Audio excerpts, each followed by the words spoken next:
Grady's ministry spans a number of different areas in the work of God's kingdom. He served as a missionary, he served as a church planter, he served as a pastor, and served as an executive pastor in churches, both here in Birmingham and in other states. We look forward today to being able to talk to Grady, and we really appreciate Jim Up Church giving us an opportunity to sit down today and talk with one another. Grady, talk with us, first of all, if you would, about God's work in your life as a young person.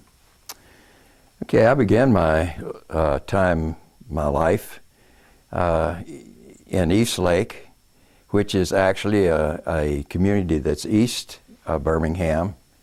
I was born in the old St. Vincent's Hospital. It's no longer existent. In 1927, I could see God's providence in my life even before my birth. Looking back, I saw that, understood that my father and my mother were not able to conceive a child early in their marriage, and so they adopted my older brother 5 years before I was conceived. And so I felt like this was God's providence in my life, that He had a plan for me from the very beginning, even before my birth.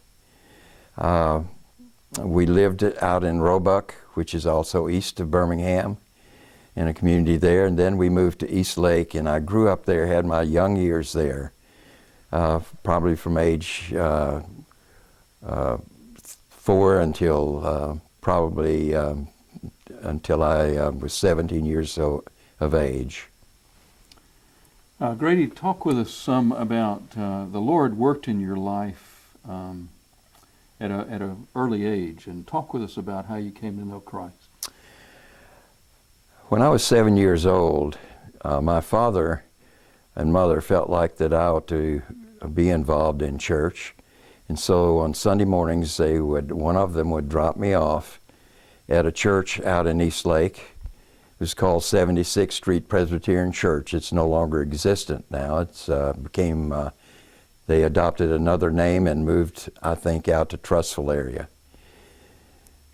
And so this happened for about several months, for probably 5 or 6 months. And then one Sunday morning, I refused to go. And they said, "Why?" And I said, "Well, I'm not going to go unless you folks go." And so they got started back to church. And from that point on, they grew in the Lord. And my father became a deacon in the church, superintendent of Sunday schools, became a ruling elder in the church, and was very respected by the congregation and the pastor. So their faith was deepened because I insisted on their going with me to church. I think during the course of time, from age 7 to 12, attending Sunday school, there was a particular lady who was a teacher there that had a great influence on my life. Her name was Mrs. Matthews, and it was because of her instilling in me the scriptures that I became I just came to the point in my life where they were part of my life. I believed that the scriptures were true. They were God's word, even as a child. In fact, when I was 12 years of age, I joined the church. So at that particular time, looking back, I can't remember the time that I really received Christ, put my trust in Christ for my salvation, but I know it was sometime, or probably when I was 8 or 9 or 10 years of age. Good. After you, in high school, you answered the call to our country service, and during that time, you also met your wonderful and dear wife, Lita. So talk with us some about that time in your life as well. All right. I attended Woodlawn High School, and when I was had just begun my junior year, not my sophomore, my junior year, just again, I wanted to be a part of the war effort. World War II had been going on since 1941, and I'd always wanted to be a part of that. When I was 17, I actually dropped out of high school with my mother's permission and joined the Navy. They sent me to Great Lakes Naval Training Center and Great Lakes, Wisconsin, and I went through my boot training there. When I was finished with that, they shipped me and the others with me out to California to a station, service station, where they would reassign or assign people to their duty. And it was there that I met Lita. Good. Tell us about your dating with Lita and your service in World War II during that. Well, here again, I see the providence of God in this. When they were shipping me from Great Lakes Naval Training Center to California, at the very same time, Lita's mother, having had to divorce her husband, took Lita and they traveled out to San Francisco, California, and were living there. And I was assigned to a ship at Hunters Point in San Francisco area. And one day, while in town, I met a friend of mine who was in the Navy, who had who I met on the street, and he asked me if I'd been to a certain amusement park, and I said no. And so we went, and it was there I met Lita, and I asked her if she would ride some of the rides with me. And my friend, of course, asked Lita's lady friend that was with her if she would ride some rides with him. And it was that point that Lita and the Lord brought Lita and my life together. And you during your service, you corresponded with Lita, and then once your service was completed, you of course married. So tell us about the early years of your marriage, Grady. Okay, we were married August the 1st of 1946, just about 2 or 3 weeks after I was discharged from the Navy. We began our life. I had to live with my mother for a while because I had no work at that time.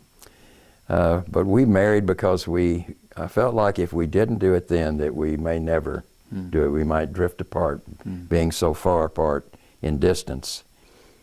And I was employed by the Southern Bell Telephone and Telegraph Company in 1948, and I worked for them for about 17 years. Lita and I's my early life, we had she got pregnant 1 month into our marriage, and so our son was born. His name was Mike, and then we had another child, a girl. Her name was Trish, and then our third child was Lois.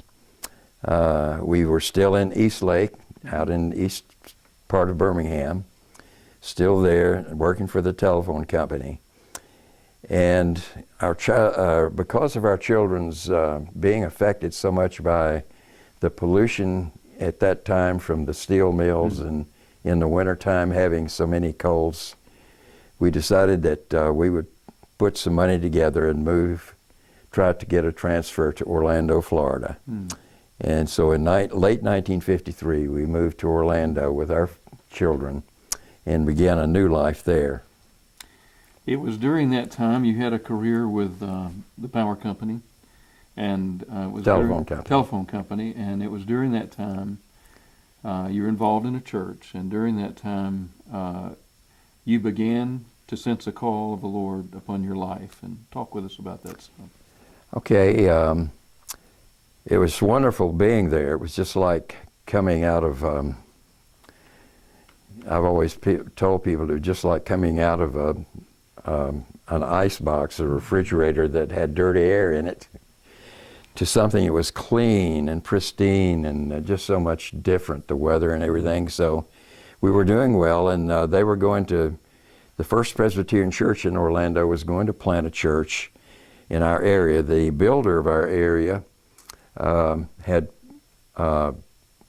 set aside 5 acres for 4 or 5 of the major denominations: Presbyterian, Baptist, Episcopal, Methodist, and maybe one other, I'm not sure. But anyway, they were going to plant a church on the 5 acres.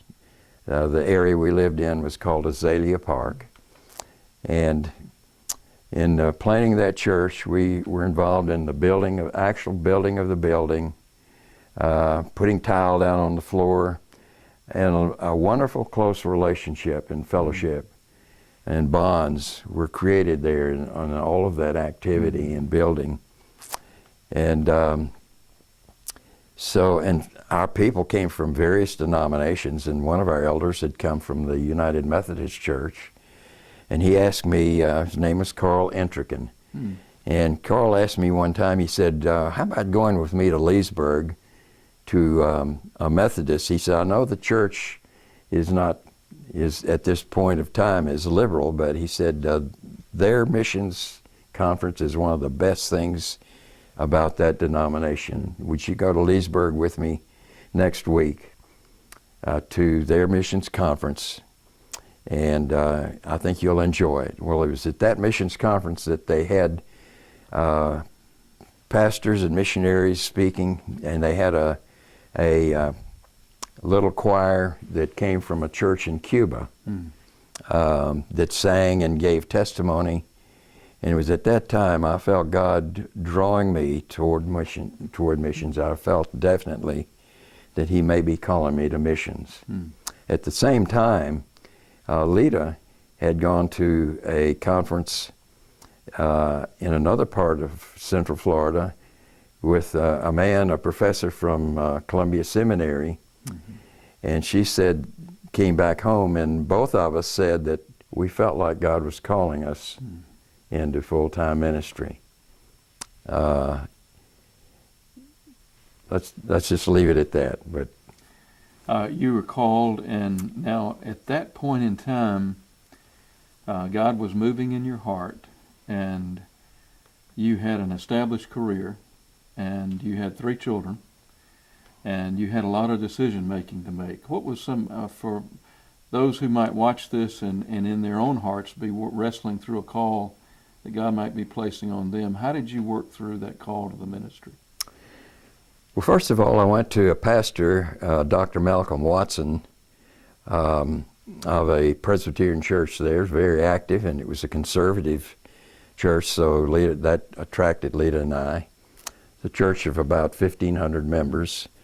And the pastor there had served I think one term in Brazil as a missionary before he went into the pastorate. And talking with him, his name was Malcolm Watson, talking with Dr. Watson, I told him about my feeling of God calling me, what the circumstances surrounding it, and also my wife felt like that, she felt like that we were called to a full-time service of some kind at that particular time. And he said, Grady, let me ask you, how long have you been with the telephone company? And I said, probably about 10 years. And he said, well, you've started a good career. You've been successful in it. You have a wife and 3 children. He said, I would suggest this. You're looking at 4 years of college, 3 years of seminary. That's 7 years that you'll have to devote to preparation before you can go into the ministry or even go to the mission field. So I would suggest this. Why don't you just stay a faithful layman in your church? You've been faithful in your church. Stay a faithful layman and continue your career. You can be just as effective as a pastor or a missionary in that particular area of the local church. And so when I left his office, I felt great relief that I didn't have to go to college, that I was set then just to continue with my career and enjoy our life together as a family. But that isn't how it ended up. So what was the next step? The next step was a period of probably between 3 and 4 years, we had to move back to Birmingham temporarily, and we're here for a little over 2 years to get special treatment for our son. He had had meningitis when he was 5 years of age and almost died from that. And he was left with bad effects. His back was curved in 2 directions, and we could not find help in Orlando. My mother told us, who was living here, in Birmingham, who told us about this person, this lady who was trained to do a special work on that. She was a chiropractor, but she was a specialty, you might say a specialist in that area. And so we moved back up here to keep our family together. And during that 2 years of his treatments, we were going to a church who incidentally had the same pastor, Reverend Frank Morris, who had the same pastor and in the same area that we were living in at that time. And they had a missions conference every year, and the first one that they had, again, I felt God calling me. As missionaries gave testimony about their ministry in the Congo or their ministry in Brazil, God moved upon my heart, and I told Reverend Morris about it, and he said, well, we need to get you enrolled in college. And so I gladly went to Birmingham Southern and completed my first year of college there, and then we moved back to Orlando. Well, Grady, you finished college, and you continued to feel God's call upon you. Then you had to make a decision to uproot and move to Columbia Seminary. Tell us about that transition. Well, that was really more difficult on our children than on Lita and myself. We were ready to go. And so in 1965, the summer of 1965, I resigned after a little more than 17 years with Bell Telephone. I resigned my position there, and we moved to Decatur, Georgia, onto the campus of Columbia Seminary. And I began my studies there for the next 3 years. Tell us about, during that time, Columbia was in transition. It's now a liberal seminary. At that time, it had both conservative and liberal professors. It did. Tell us about that experience of those types of classes, in both liberal and conservative classes. Well, of course, I gravitated toward the conservative pastors, right, or faculty.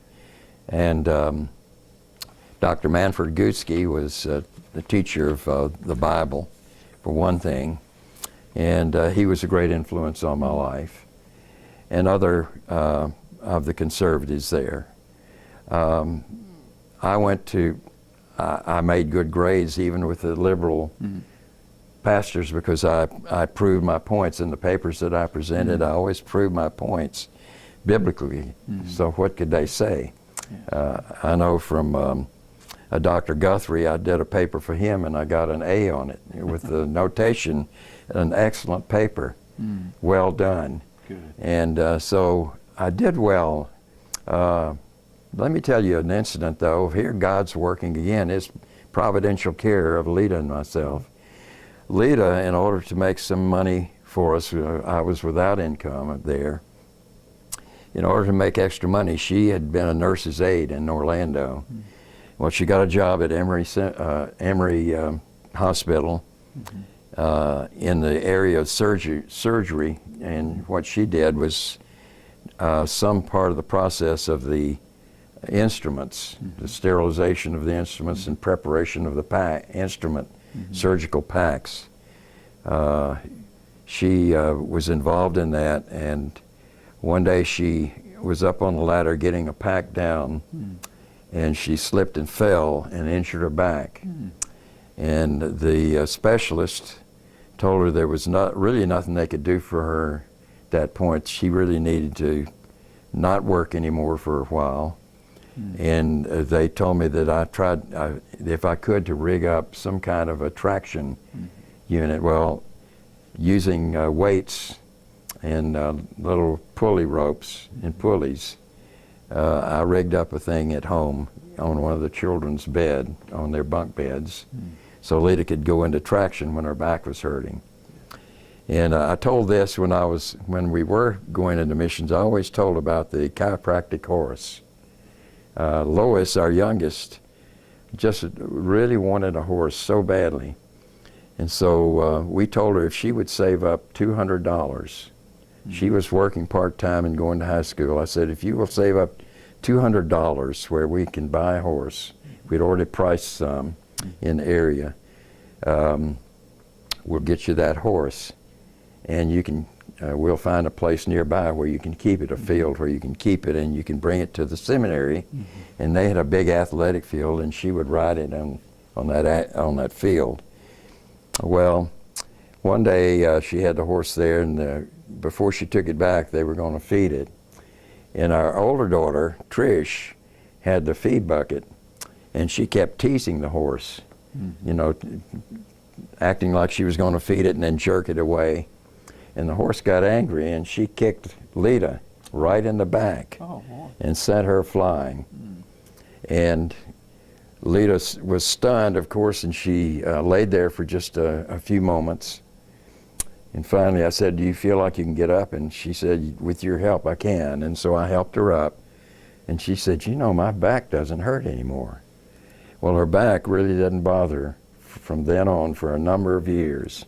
And so I call that the case of the chiropractic horse. And God was in it all. In so much as finally our daughter Lois said, let's take the horse back to the place we bought it from and see if we can get our money back. He gave her her money back, and she bought a little VW Beetle. And that was her mode of transportation. So it just all to work together for really good. Very much. Yeah. You graduated from Columbia, and my assumption is you felt you needed some service before you went into missions. Well, actually, our missions, the old Presbyterian denomination that we were formerly in, required you to have at least 2 years of service in ministry before they would accept you as a missionary candidate. And so we had been attending Westminster Presbyterian Church in Atlanta. It was in northeast Atlanta, a very prominent church, a very conservative church. And the pastor of that church, he was new there, a fellow named Jim Patterson, asked me if I would consider coming on as an assistant minister and starting a ministry in evangelism. And during my senior year at seminary, Lita and I had driven to Coral Ridge Church in Florida, Fort Lauderdale, Florida, for one of their missionaries. It was called, at that particular time, it was called Coral Ridge Evangelism, later to be renamed for Pastor Kennedy's book, Evangelism Explosion.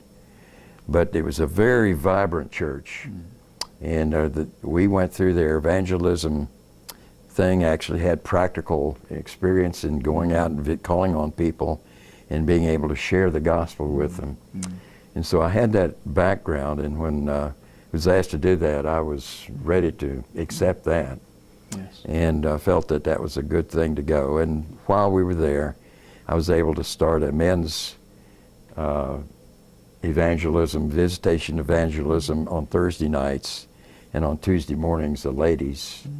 And we did it by appointment. We actually made appointments with all the visitors who visited the church the previous Sunday. We would, the secretary would make appointments, and we would go by appointment to visit these people. And we saw a number of significant conversions from that. Tremendous, tremendous.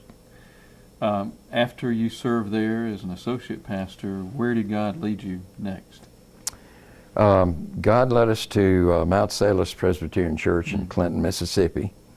a small church of about 200 members. They had just begun a Christian school there. And so that interested me greatly. They were a very conservative church. And I enjoyed being there. They didn't have missions conferences, and I felt like that was essential in the life of a church, that they needed to be engaged in missions.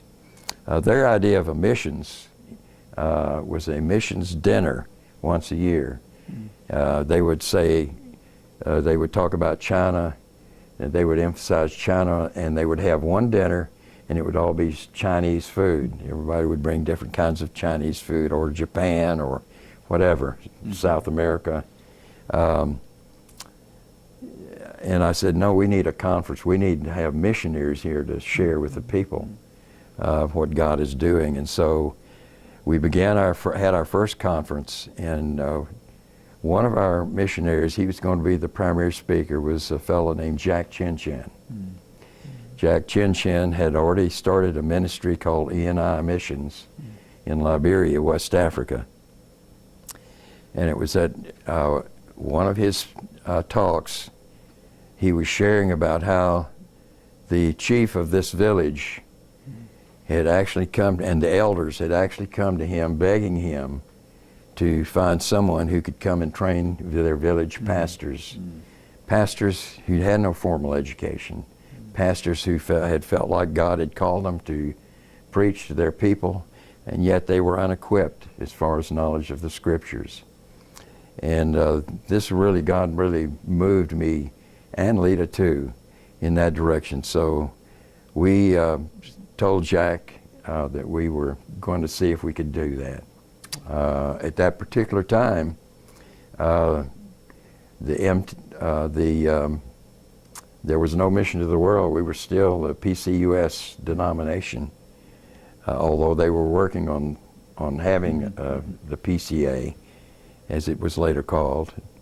And so we didn't want to go through the PCUS missions. We wanted to go some other way. And so we went to a organization that was actually channeling a lot of the monies of the conservative churches in the PCUS, a place called ECHO, E-C-O-E, and asked them, and they said, well, we've been asked by several others. We haven't been a sending agency thus far, but we have been praying about it, and we will let you know. And they contacted us pretty soon after that and said, we've decided, had a meeting, decided we were going to be a sending agency. And we are going to send you and your wife, and we were going to go to Liberia. Then there was Joe York and his wife who wanted to go to Brazil. There was a family, I can't remember their name, but he was already teaching, I think in a seminary or a Christian environment in Aix-Provence, France. And then, of course, the Dyes, who were in Mexico.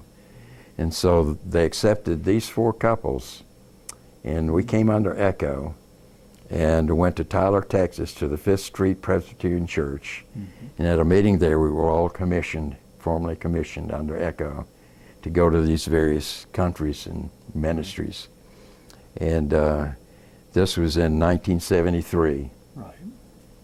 Well, ECHO was really one of the beginning foundations of MTW. Yes, it was. And what the couples that you're relating, of which you and Lita were part of those couples, were the foundational missionaries of the PCA. That's true. That's true. So you were on the very ground floor of missions in the PCA. Yeah, you could say we were on the cutting edge of missions for the PCA, and we went in September of 1973, went to Liberia. Our children didn't go with us because they were all grown by that time. Our youngest was in nurses school at Grady Hospital in Atlanta. And we found out after we were on the field for just, I think a month or two. We went in September, and in December, the PCA was formed at Briarwood Presbyterian Church in Birmingham. Grady, you felt God's certain call in your life, not just to missions, but now you felt a call to Liberia. How did you go about the process of leaving your church there in Clinton, Mississippi, and then moving toward being on the field in Liberia? Well, the church was very gracious. We were very near Reformed Theological Seminary in Jackson, and we had a number of students and some of the professors that were attending Mount Salus Church. And the session said that we're going to just allow you the freedom. You can stay in the manse, and we're going to allow you the freedom of not having to be responsible for Sundays anymore. We're going to use professors and students here in your place. And so they freed me up. I'm sure they realized that I was going to have to be traveling quite a bit to raise my support. I actually don't remember what my support figure was, probably around $50,000 a year in that area. And so I began, and ECHO had helped a lot in contacting churches throughout the Southeast, and primarily that would be interested in taking on some of our support. Raising support involves a lot of prayer and a lot of travel, and you can get very weary and very worn out with all the travel you have to do. And then, of course, when you're at these churches, you have to speak. And one thing that's very positive is you always had these number of cover dish dinners, these churches, so you put on weight as you're traveling. But you have to trust the Lord in this, and the Lord led, and the churches actually were eager to give. They were looking forward to give to someone who was going to have a ministry actually that was instrumental in the gospel being spread. Yes. Not an agricultural ministry like Peace Corps might be doing, but someone who was actually having a biblical ministry overseas. And so I had a wonderful experience in that. We traveled to Florida and to Mississippi and to South Carolina, North Carolina, Georgia, a number of places. And I remember when we had actually completed raising our support, we were at Kennedy Smart's church in Virginia, Hopewell, Virginia. And Kennedy Smart had me up in front of the office, the congregation on a Sunday morning, and he said, "Now tell us, Grady," he said, "what can we do? Where can we help in your support? How much do you lack yet?" And I said, "Actually, Kennedy, I don't lack anything. The Lord has raised all my support." And he said, "You mean to tell me that you're wasting our time here, that you've raised all your support?" Of course, he was doing that in jest. And he said, "Isn't there something that we can help you with?" And I said, "Well, I'm going to need a vehicle when I get over there. I have no idea what I can buy. I'm probably a used one, but probably a couple of $1,000s. And said, "Well, we're going to supply that money for a vehicle for you then. Is there anything else?" And I said, "At this time, I just don't know of anything else, but things I'm sure will come up while we're on the field over there. And I'll let you know." So it's today a missionary with MTW. Their salary is set much higher. They travel anywhere from 2 to 3 years trying to raise their support today. The Lord blessed us. Probably in 6 months' time we had raised our complete support. We're ready to go to the field. It's amazing. The Lord's hand was in it. It really was. And so, for anyone looking at this who feels like God may be calling them to missions, this is part of the process. But in the course of the process, you can see God's providence again and again and again. And you get to meet so many people who love the Lord like you do and who want to see His gospel go overseas. You were called to Liberia, Certainly that was a change for you from Clinton, Mississippi to Liberia. And not only were you called to Liberia, you were called to the outer portions of Liberia.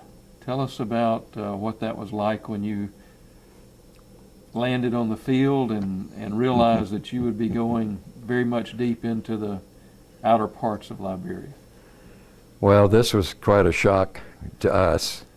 When we got there, we thought we would be part of the main mission. They had a landing strip. I mean, they had buildings. They had students there. They had taught classes all the way through the 12th grade to the locals in that area. We thought we were going to be a part of that. Surprise, surprise. After we'd been there for probably 2 or 3 weeks, they said, we're going to take a trip out to the area called Bison. And they have different areas in Liberia. Each of these areas, there are 26 different tribes in Liberia. Each tribe has their own distinct dialect. They can speak some English, but they have their own dialect. So you've got wherever you go, you got a different dialect. So I said, yeah, great, that sounds good. So we went on this journey, probably, I think it's about 75 miles from the main mission. When we got there, you know, we had met everybody, met the 2 pastors that were there. One was an evangelist, actually, and the other one was the director of that particular section, which I didn't know at that time was where they wanted to extend their mission to. When we got ready to leave, Jack Chinchin said, this is where you and Lita are going to be stationed. And I said, what? We were surprised. We were pleasantly surprised. This place was at the beyond the village, the last village on a road that was cut in from the main road by a lumber interest from the French part of Switzerland called Siga Lumber. And it had been abandoned for several years because they had gotten all of the big timber out of there they wanted. And we were probably about 200 yards beyond that village. And there were two houses there. Of course, they were typical stick and mud houses with a dirt floor, very small windows, a tin roof. And that was the evangelist and the director of the ministry, a man who really had no education, but he was the director. He had age. He was probably in his 60s. His name was Philip Pagibo. And the evangelist was John Bly, really a lovely man, a lovely believer. So we packed all of our goods together. We didn't have many goods at that time. And we moved in. They took us back into into the bush there, and I guess you would call it the bush.